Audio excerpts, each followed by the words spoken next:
Jonathan Soa tulimsimamisha kutoka kwenye kambi yetu. Mwezi wa 3 tulisafiri kwenda Dodoma, kwenda kucheza na Dodoma Jiji.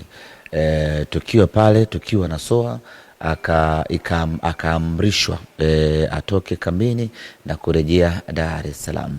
Na Soa alikuwa akituhumiwa kwa makosa kadha ya utovu wa nidhamu, ambayo ni malalamiko yaliyokuja kutoka kwenye benchi la ufundi.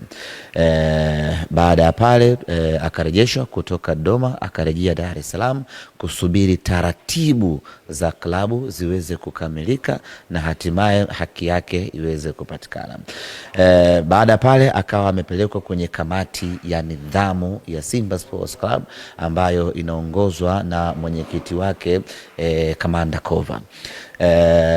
Soa akaitwa mbele ya kamati, akasomewa mashtaka yake yote ambayo yanamkabili, na yapo ambayo amekiri na mengine akatoa maelezo. Na baada pale kamati ikajiridhisha ya kwamba mchezaji huyu ana makosa ya utovu wa nidhamu. Baada ya kujiridhisha huko akapewa adhabu. Adhabu ya kwanza ni faini, na adhabu ya pili ameamrishwa aende akafanye mazoezi na timu yetu ya vijana chini ya umri wa miaka 20.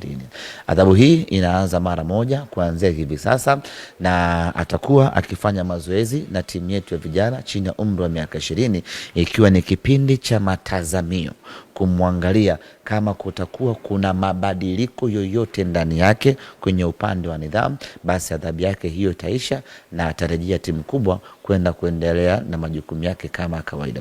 Kwa hiyo huo ndio mustakabali wa Soa na Simba Sports Club, ya kwamba yupo kwenye kuitumikia adhabu yake aliyopewa, ambayo ni kufanya mazoezi na timu ya vijana chini ya umri wa miaka 20, ikiwa ni kipindi cha matazamio.